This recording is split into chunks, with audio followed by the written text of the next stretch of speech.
Então, padre, na sua palestra você falou um pouco a respeito do fato do jovem ser um espelho da sociedade, né, ser um reflexo da sociedade.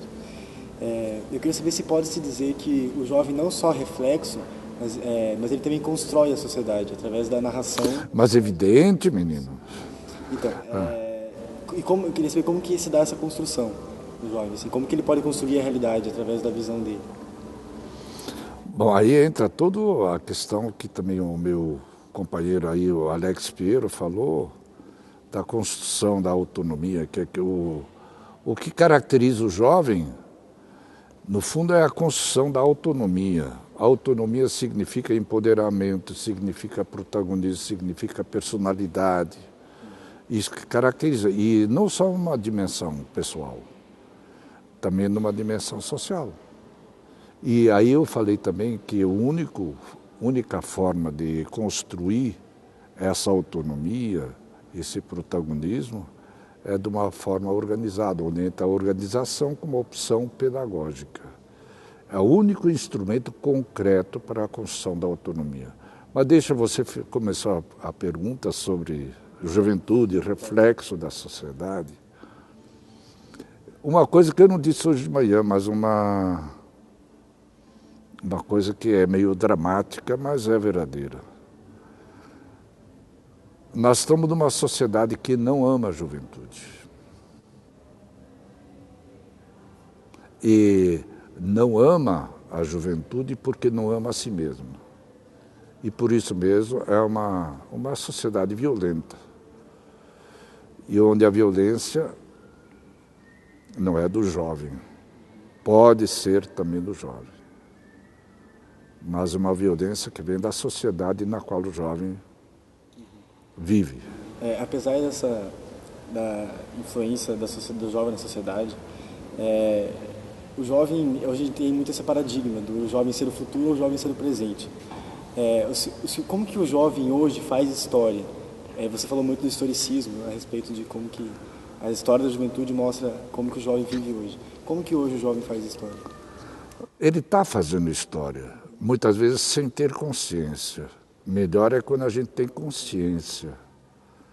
E uma coisa muito séria, um jovem que não cultiva a memória histórica, inclusive dele mesmo, ou então dos jovens, ou então da sociedade, que não cultiva, corre o risco de ser absolutista, quadrado, fundamentalista. Quer dizer, o respeito à memória histórica é muito importante, né? Por isso mesmo, de manhã, o que eu falei é uma coisa que eu arranco lá do fundo das minhas convicções, né?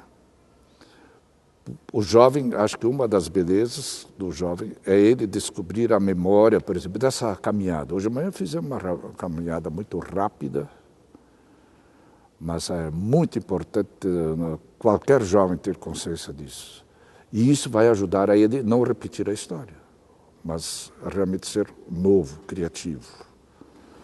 E como, apesar da manipulação da igreja e da sociedade, como que o jovem hoje ele se torna líder da igreja?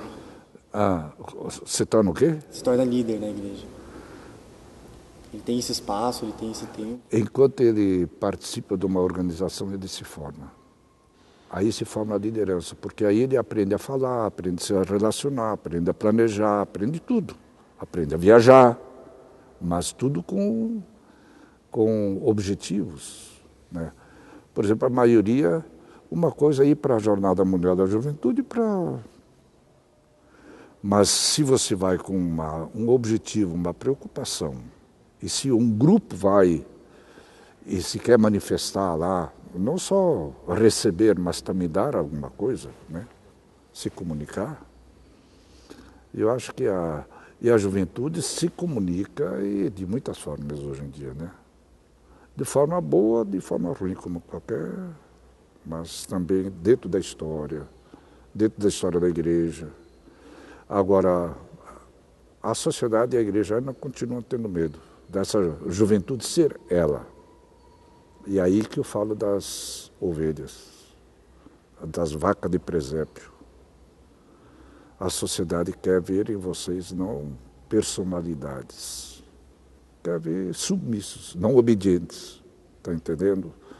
Assim como a igreja muitas vezes gosta de ver padres e bispos submissos, não obedientes, que é bem diferente, né? Mas então, para o senhor, o jovem tem uma posição de protagonismo na sociedade, apesar de... Ele deve construir, vocês têm chance, apesar de toda a manipulação, não só da igreja, não só dos meios de comunicação, vocês são manipulados de uma forma muito sacana, sem vocês perceberem, mas apesar disso, vai explodir em breve uma manifestação da juventude manipulada. E vai ser um outro mais de 68. Mais de 68, que faz agora quantos anos já?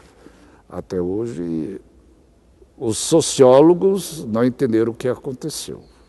Muitas vezes a leitura é muito superficial, parcial, e não compreende que foi o jovem, na sua potencialidade, cansado de ser manipulado, né? Isso vai acontecer, dentro e fora da igreja. Acho que isso é bem legal, assim, a gente falar um pouco de... Afinal, a gente está na pastoral e aqui acho que todos os jovens estão trabalhando muito com isso, né? Aliás, é por isso que eles estão aqui hoje. Eu acho que a PJM tem sentido enquanto exatamente fornece a vivência de um carisma, dá a possibilidade de ser igreja e dá a possibilidade de pertencer a uma organização. Acho que aí... E a organização não é só uma questão política, uma questão teológica, uma coisa pedagógica, uma coisa que o jovem, no fundo, quer. O jovem não quer viver isolado. E e isso acontece na PJM com tudo que significa a pastoral juvenil marista, né? No sentido de grupo, de organização, de viagem, de entrosamento, de falhas, de erros e tudo, né? Mas a vida é essa. E quem se mete de peito aberto vai longe.